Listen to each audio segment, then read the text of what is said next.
예, 여러분 감사합니다. 지난 한 주 처음 시작을 해봤는데 9월 1일부터 화요 기도회 시작해봤는데 100명이 넘게 이렇게 시청을 하셔서 같이 기도해 주셨습니다. 그래서 오늘도 두 번째 시간을 맞았는데 여러분 함께 나라와 교회를 위해서 계속 끊임없이 기도해 주시길 바랍니다. 먼저 사도신경 신앙고백함으로 기도회를 시작하겠습니다. 전능하사 천지를 만드신 하나님 아버지를 내가 믿사오며 그 외아들 우리 주 예수 그리스도를 믿사오니 이는 성령으로 잉태하사 동정녀 마리아에게 나시고 본디오 빌라도에게 고난을 받으사 십자가에 못 박혀 죽으시고 장사한 지 사흘 만에 죽은 자 가운데서 다시 살아나시며 하늘에 오르사 전능하신 하나님 우편에 앉아 계시다가 주리로서 산자와 죽은 자를 심판하러 오시리라. 성령을 믿사오며 거룩한 공예와 성도가 서로 교통하는 것과 지혜를 사하여 주시는 것과 몸이 다시 사는 것과 영원히 사는 것을 믿사옵나이다. 아멘. 찬송가 369장 부르겠습니다. 369장입니다.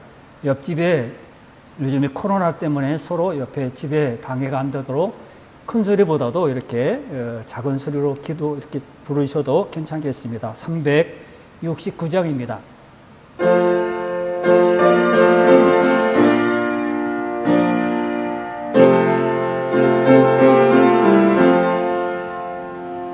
죄짐 맡은 우리 구주 어찌 좋은 친구인지 걱정 근심 무거운 짐 우리 주께 맡기세. 주께 고함 없는 고로 복을 받지 못하네. 사람들이 어찌하여 아랠 줄을 모를까. 시험 걱정 모든 괴로움 없는 사람 누군가. 부질없이 낙심 말고 기도드려 아뢰세. 이런 진실하신 친구 찾아볼 수 있을까. 우리 약함하시오니 어찌 아니하릴까. 근심 걱정 무거운 짐 아니 진자 누군가. 피난처는 우리 예수 주께 기도드리세. 세상 친구 멸시하고 너를 조롱하여도 예수 품에 안기어서 참된 위로 받겠네. 아멘. 잠깐 기도하겠습니다. 하나님 아버지, 이제 온라인으로 두 번째 기도회를 시작합니다. 하나님, 집에서 앉아 기도하는 모든 자들에게 하나님의 부르짖는 모든 기도에 응답해 주시고 하나님 은혜를 주셔서 나를 불쌍히 여겨주시고 항상 코로나로 인해서 어려움 가운데서 벗어날 수 있도록 은총을 베풀어 주옵소서. 아버지, 교회에도 주님 아버지 모여 예배드릴 수 없습니다. 하나님, 그렇지만은 말씀의 은혜를 주셔서 항상 눈물로 살도록 도와주시고 항상 말씀 안에 날마다 사는 성도들 되게 해주시고 또 자영업하는 영업하는 모든 자들 어려움 가운데 있습니다. 하나님 견디게 해주시고 항상 채워주시는 은혜를 항상 누리게 하여 주옵소서. 두 번째 기도의 시간에도 주님이 함께 해주시길 원하오며 예수님의 이름으로 기도하옵나이다. 아멘. 하나님 말씀은 누가복음 18장입니다. 누가복음 18장 1절부터 8절 말씀까지 보겠습니다. 신약성경 누가복음 18장 1절부터 8절 말씀입니다. 18장 1절부터 8절입니다. 읽어드립니다. 예수께서 그들에게 항상 기도하고 낙심하지 말아야 할 것을 비유로 말씀하여 이르시되 어떤 도시에 하나님을 두려워하지 않고 사람을 무시하는 한 재판장이 있는데 그 도시에 한 과부가 있어 자주 그에게 가서 내 원수에 대한 나의 원한을 풀어주소서 하되 그가 얼마 동안 듣지 아니하다가 후에 속으로 생각하되 내가 하나님을 두려워하지 않고 사람을 무시하나 이 과부가 나를 번거롭게 하니 내가 그 원한을 풀어주리라. 그렇지 않으면 늘 와서 나를 괴롭게 하리라 하였느니라. 주께서 또 이르시되 불의한 재판장이 말한 것을 들으라. 하물며 하나님께서 그 밤낮 부르짖는 택하신 자들의 원한을 풀어주시지 아니하시겠느냐. 그들에게 오래 참으시겠느냐. 내가 너에게 이르노니 속히 그 원한을 풀어주시리라. 그러나 인자가 올 때 세상에서 믿음을 보겠느냐 하시니라. 아멘. 예, 오늘 이 본문의 말씀을 들었는데 본문의 내용은 예수님께서 비유로 하신 말씀입니다. 항상 기도하고 낙심하지 말라. 비유의 내용입니다. 오늘 이 말씀에서 예수님께서 오늘 기도에 대해서 모든 성도, 제자들에게 하신 말씀이지만은 우리에게 무엇을 원하시는지, 무엇을 바라시는지 말씀하신 내용입니다. 첫째로 보면 1절에 보면 항상 기도하고 이렇게 말씀했습니다. 항상 기도하라 이런 말입니다. 오늘 1절에 보면 비유로 말씀하신 이유를 명확하게 가장 간단하게 이유로 말씀했는데 항상 기도하라 이런 말입니다. 예수님은 새벽에 기도하셨고 한적한 곳에서도 기도하셨습니다. 사람들이 몰려와도 기도했습니다. 또 골방에서나 산에서 또 밤새 기도했습니다. 주님이 보이신 놀라운 일들을 보면 대부분 다 기도하신 내용 후에 이루어진 일입니다. 기도해서 그렇게 이루어졌고 항상 어떤 일이 있을 때 앞서서 항상 기도하셨습니다. 주님은 제자들에게 이렇게 강조하고 가르치신 것이 바로 기도하는 것이었습니다. 그래서 예수님은 기도를 어떻게 하나 이렇게 하라 그래서 주기도문을 가르쳐 주셨습니다. 이렇게 기도하라는 겁니다. 여기 보면 기도하는 방법을 다 알려주고 있는데 그래서 예수님은 이 제자들을 기도하는 모범을 보이시기 위해서 이렇게 산으로 이끌어 갔습니다. 한 번은 변화산으로 제자들을 이 베드로, 야고보, 요한을 데리고 갔습니다. 기도하는 중에 놀라운 모습으로 변화해서 제자들에게 영광을 받으신 이후의 모습을 보여주신 것입니다. 그런가 하면 자주 감난산에 올라가서 이 제자들을 위해서 기도했습니다. 그래서 함께 기도하자 이렇게 말씀하신 것입니다. 나를 위해 함께 기도하자. 조금 있으면 십자가를 지셔야 되는데 그 일을 위해서 함께 기도하자 그렇게 말했습니다. 제자들은 그것도 모르고 졸았습니다. 마지막 6월절에는 땀방울이 핏방울 되는 것처럼 기도하심으로 제자들에게 친히 기도하시는 모습을 보였습니다. 왜 그러셨을까요? 부모들이 왜 그렇게 자녀들을 야단치고 안 하면 더 잘 되라고 그렇게 하라 그럴까요? 왜 그렇게 이렇게 제자들에게 본을 보이시고 그렇게 하셨을까요? 주께서 제자들이 기도하는 자가 되기를 원하셨기 때문입니다. 그래서 기도를 가르칠 뿐만 아니라 실제로 함께 기도하는 것을 체험하도록 이끌고 가셨던 것입니다. 이때는 제자들이 잘 몰랐습니다. 왜 그러시지? 왜 예수님이 갑자기 그렇게 기도하러 갈까? 우왕좌왕하기도 했고 또 의아하기도 했고 졸기도 했습니다. 하지만 예수님은 부활승천할 즈음에 제자들은 예수님의 사역을 감당해 나가면서 예수님이 이렇게 예수님이 안 계실 때 이렇게 하라고 우리에게 기도의 방법을, 기도의 모범을 보이셨구나 알았습니다. 그래서 제자들은 부활승천 후에 제자들이 복음을 전할 때 사역을 감당할 때 기도하면서 일을 했습니다. 예수님께서는 12 제자만이 아니라 모든 제자들이 기도로 살아갈 것을 말씀하신 것입니다. 그러므로 성도는 이 세상에서 다른 방법이 아닌 기도의 방법으로 살아가야 될 것을 우리에게 말씀했습니다.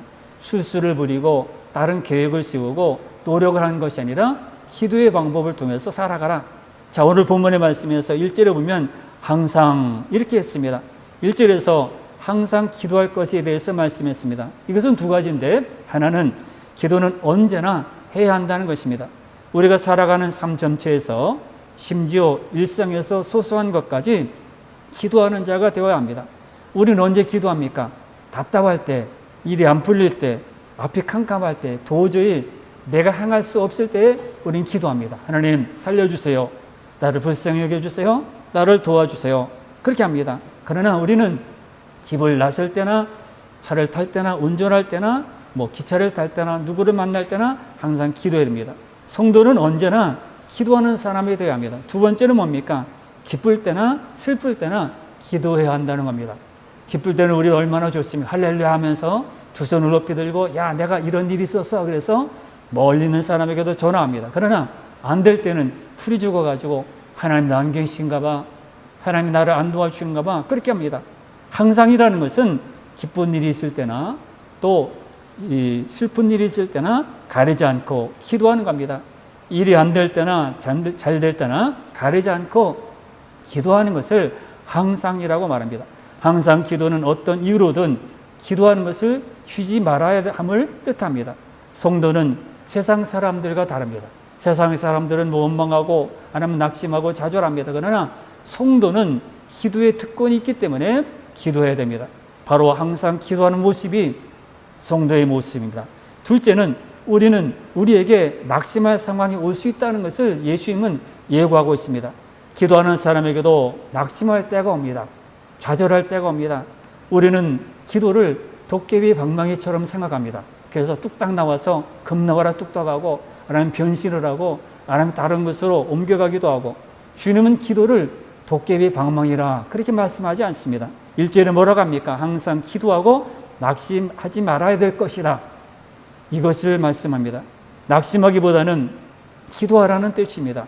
또는 기도하다가 낙심할 상황이 올 수 있는데 그때는 기도하라는 겁니다.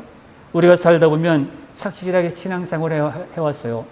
50년, 60년 동안 예배에 빠지지 않고 헌금도 열심히 하고 전도도 참 많이 했습니다.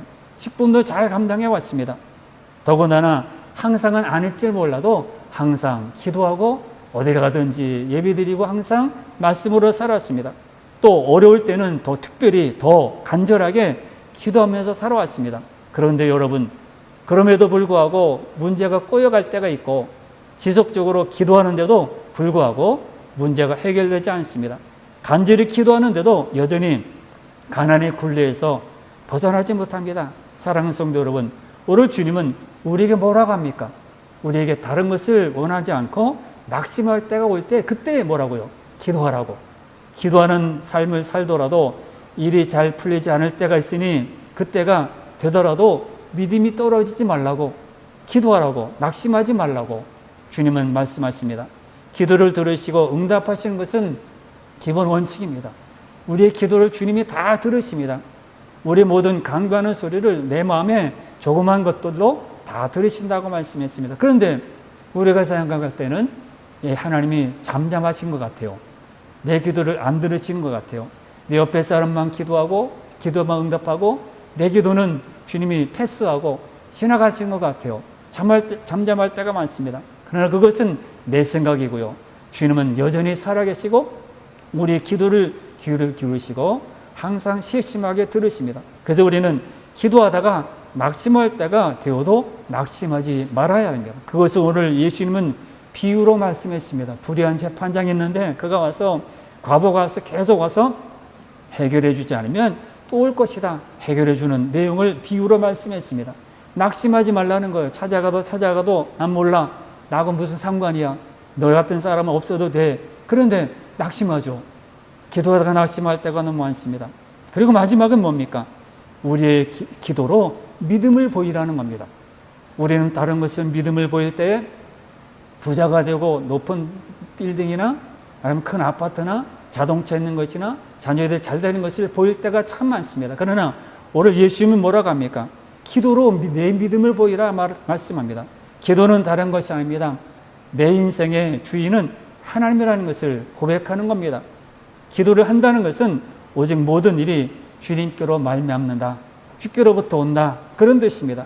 낙심할 상황에도 여전히 기도하는 것은 모든 일이 여호와의 손 안에 있다는 것, 하나님의 손에 있다는 것을 고백하는 겁니다. 다윗은 시편 31편 15절에서 나의 앞날이 주의 손에 있나이다 이렇게 고백했습니다. 하나님은 항상 옳다라고 하는 믿음이 있기에 기도할 수 있는 거예요.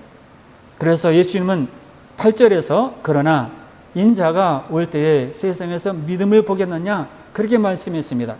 많은 사람들이 믿음을 가지고 기도합니다. 할렐루야 하나님 응답해 주세요. 그러나 응답이 없게 되면 하나님도 별 수 없구나 다 버리고 도망가게 됩니다.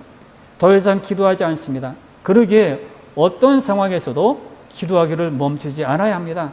이것이 정말 하나님을 예수님을 제대로 믿는 겁니다. 항상 기도하고 낙심하지 말라 이런 것은, 그리고 인자가 올 때에 세상에서 믿음을 보겠느냐 말씀하신 것은 기도하는 삶이 믿음이라는 것이고, 어떤 순간에도 기도하며 주님을 의지하는 삶이 주님께 보이는 믿음이라는 겁니다. 앞에서 말씀드린 것처럼 우리의 믿음이 예배에 열심히 참석하고 기도에 빠지지 않고 열심히 헌신봉사하면 믿음이 좋은 것이라고 말합니다. 겉으로 보는 것으로 말할 때가 참 많습니다. 그러나 예수님은 오늘 뭐라고 합니까? 내 기도하는 것으로, 낙심하지 않는 것으로 내 믿음을 보이라 말씀합니다. 주님께서 우리에게 그런 믿음을 요구하십니다. 어느 순간이든지 기도하기를 휴지 않으므로 우리의 믿음을 보이라 이렇게 말씀합니다. 다른 믿음이 아니라 이런 상황에서도, 이런 여건에서도 쉬지 않고 기도한 그 모습을 내게 보이라. 시험에 들었습니다. 그렇지만 쉬지 않고 기도합니다. 내 앞에 눈물 날 일이 생겼습니다. 그렇지만 또 기도합니다. 답답한 일이 생겼어요. 그렇지만 또 기도한 겁니다. 남에게 억울한 일을 당했어요. 정말 마음에 쉴 수 없는 그런 일을 당했습니다. 그렇지만 쉬지 않고 기도합니다. 우리가 항상 기도하고 기도하다가 낙심하지 않고 계속 기도하는 삶이 나의 믿음을 주님께 보이는 것입니다. 이런 믿음을 우리는 보여야 합니다. 이 믿음이 주님이 원하시는 믿음입니다. 항상 기도하는 모습이 믿음입니다. 이 믿음을 기도로 보이시기를 바라고, 기도에 계속 빠지지 않고 열심히 나오셔서 함께 기도하시기를 바랍니다. 찬송가를 마지막 부르고 함께 기도하는데 364장을 부르겠는데요. 찬송가를 크게 부르셔도 좋은데 옆집에 들리지 않도록 이렇게 부르셨으면 좋겠습니다. 그리고 여러분들이 나눠드렸던 그런 노란 그 기도의 제목이 있잖아요. 그것은 그 아침, 점심, 저녁에 기도하지만은 계속 지금 준비하고 있는 내용이 있는데, 어려울 때, 병들었을 때 구원을 위해서, 아니면 또 죄 때문에 속죄하는 그런 성경 구조를 만들어서 또 나눠드리려고 합니다. 그래서 내가 힘들다, 어렵다 그럴 때 그 성경 구조를 읽으시고 똑같이 이렇게 여러분 나눠드린 이 기도 제목 가지고 기도하시면 되겠습니다. 364장 부른 다음에 찬송을 부르는데, 찬송이 이렇게 시작되면, 기도가 시작되면 음악이 계속 진행될 겁니다. 그럴 때 마지막 끄셔도 되고 아니면 계속 틀어놓으시고 계속 기도하셔도 되고, 이게 40분 정도 음악이 나오게 됩니다. 그래서 그것을 들으시면서 계속 기도하시면 되겠습니다. 364장 부르겠습니다.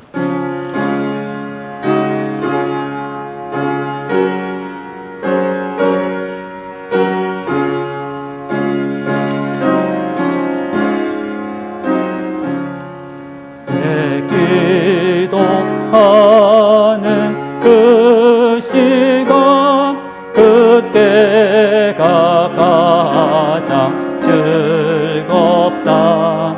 이 세상 근심 걱정에 얽매인 나를 부르사 내 진정서 원주 앞에 낱낱이 바로 아뢰어 큰 불행 당해 슬플 때 나 위로받게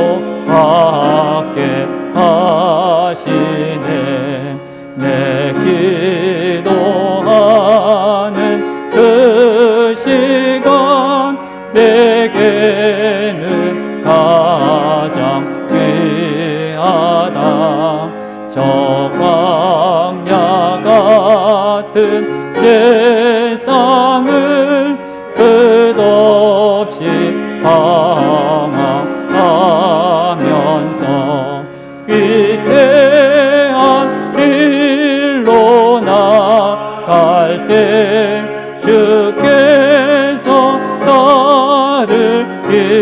이끌어 그 보좌 앞에 나아간 그 은혜 받게 하시네.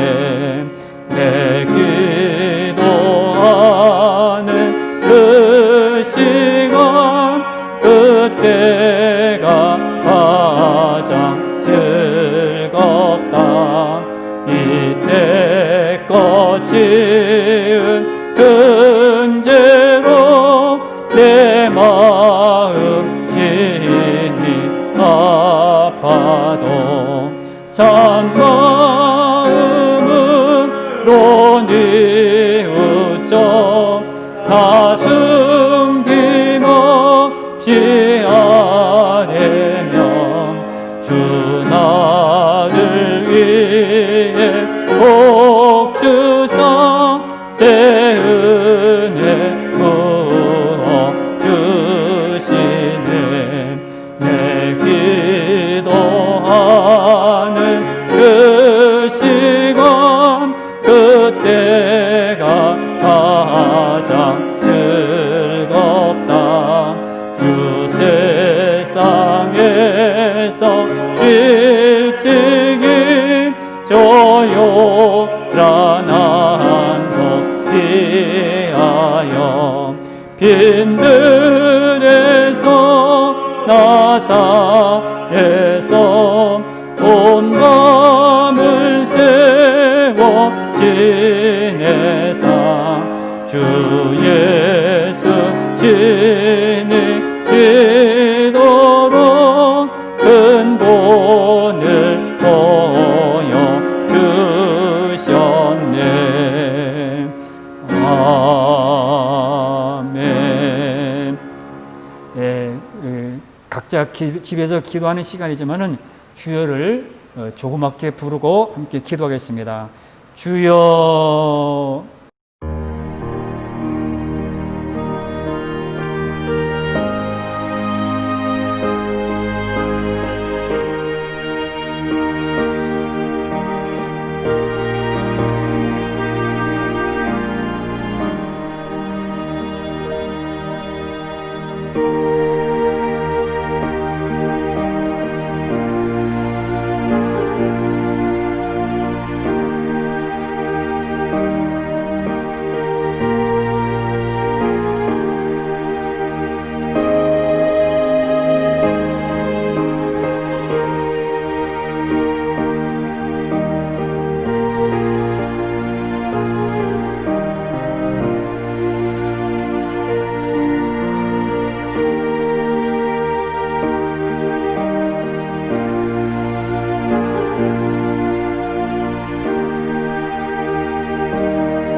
주여